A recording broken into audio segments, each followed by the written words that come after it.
بسم اللہ الرحمن الرحیم۔ کتاب صحیح بخاری شریف جلد اول وحی کا بیان پارٹ 5۔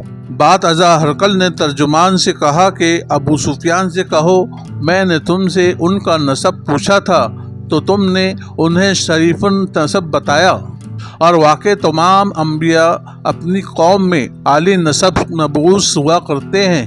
میں نے تم سے دریافت کیا تھا کہ تمہاری قوم میں ان سے پہلے کسی نے دعوی نبوت کیا تو تم نے کہا نہیں۔ میں نے دل ہی دل میں کہا اگر ایسا دعویٰ ان سے پہلے کوئی کر چکا ہو تو میں سمجھتا کہ یہ ایک ایسا شخص ہے جو ان بات کی محض نقل کرتا ہے جو اس سے پہلے کہی جا چکی ہے۔ میں نے تم سے پوچھا ان کے باپ دادا میں کوئی بادشاہ ہو گزرا ہے؟ تم نے کہا نہیں۔ چنانچہ میں نے دل میں طے کیا کہ اگر ان کے باپ دادا میں کوئی بادشاہ گزرا ہو تو کہیں کہہ دوں گا کہ یہ باپ دادا کی سلطنت حاصل کرنا چاہتے ہیں۔ میں نے تم سے پوچھا کہ کیا اس دعوے سے پہلے کبھی انہیں جھوٹ بولتے دیکھا گیا تو تم نے کہا نہیں۔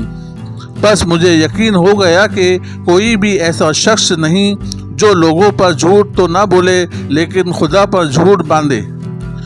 میں نے تم سے پوچھا کہ ان کے پیروکاروں میں امیر لوگ شامل ہے یا غریب تو تم نے بتایا کہ کمزور لوگوں نے ان کی اطاعت کی ہے۔ دراصل جملہ پیغمبروں کی پیروی کرنے والے کمزور لوگ ہی ہوتے ہیں۔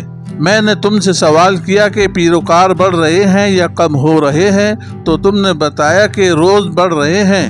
حقیقتاً ایمان کے درجے کمال تک پہنچنے کی یہی کیفیت ہوتی ہے۔ میں نے تم سے پوچھا کہ کوئی ان کے دین میں داخل ہونے کے بعد باہر بھی آتا ہے تو تم نے کہا نہیں۔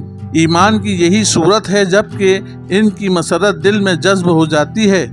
میں نے تم سے پوچھا کیا وہ وعدہ خلافی کرتے ہیں؟ تمہارا جواب تھا نہیں۔ واقع پیغمبر وعدہ خلافی نہیں کرتے۔ میں نے تم سے پوچھا وہ کیا کہتے ہیں تو تم نے کہا وہ تمہیں حکم دیتے ہیں اللہ کی عبادت کرو، اس کے ساتھ کسی کو شریک نہ ٹھہراؤ، تمہیں بتوں کی عبادت سے منع کرتے ہیں، تمہیں نماز پڑھنے، راست بازی اختیار کرنے اور پرہیزگاری کی تعلیم دیتے ہیں۔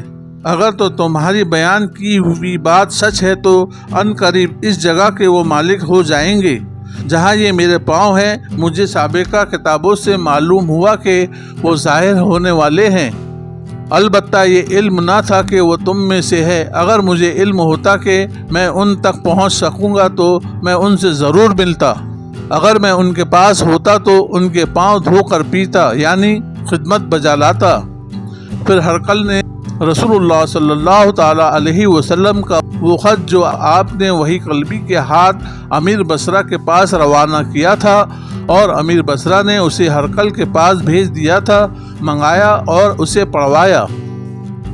اس میں لکھا ہوا تھا اللہ کے نام سے جو مہربان اور بہت رحم والا ہے، اللہ کے بندے اور پیغمبر محمد رسول اللہ صلی اللہ تعالی علیہ وسلم کی طرف سے روم کے فرماندہ کی طرف سلامتی ہے۔ اس کے لیے جو ہدایت کی پیروی کرے، بعد ازاں میں تمہیں اسلام کی دعوت دیتا ہوں۔ اسلام قبول کر لو گے تو امن میں رہو گے اور اللہ تمہیں تمہارا دگنا ثواب دے گا۔ اگر تم میری دعوت سے منہ پھیرو گے تو بلا شبہ تم پر پوری رعیت کے ایمان نہ لانے کا گناہ ہوگا۔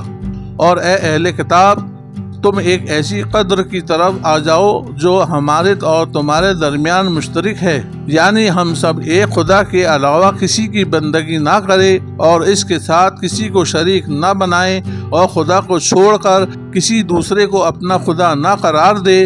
ارشاد خداوندی ہے اگر اہل کتاب اس بات کو نہ مانے تو تم ان سے کہہ دو کہ گواہ رہنا ہم ایک خدا کے فرمانبردار ہیں۔ ابو سفیان بیان کرتے ہیں کہ ہرقل نے جو کہنا تھا کہہ چکا اور خط پڑھ کر فارغ ہوا تو اس کے ارد گرد ہلچل سی مچ گئی اور آوازیں بلند ہوتی گئی۔ پھر ہم لوگ وہاں سے اٹھا دیے گئے۔ میں نے اپنے دوستوں سے کہا کہ جب ہم باہر نکال دیے گئے تو ابو قبشہ کے بیٹے محمد صلی اللہ تعالی علیہ وسلم کا مقام تو بہت بڑھ گیا کہ روم کا بادشاہ بھی ان سے ڈرتا ہے۔ سبحان اللہ۔ ثواب کی نیت سے اس ویڈیو کو لائک، شیئر اور ایسے ہی معلوماتی ویڈیو کے لیے ہمارے چینل کو سبسکرائب ضرور کر لیں۔ انشاءاللہ پھر حاضر ہوں گے ایک نئی ویڈیو کے ساتھ، تب تک کے لیے اللہ حافظ۔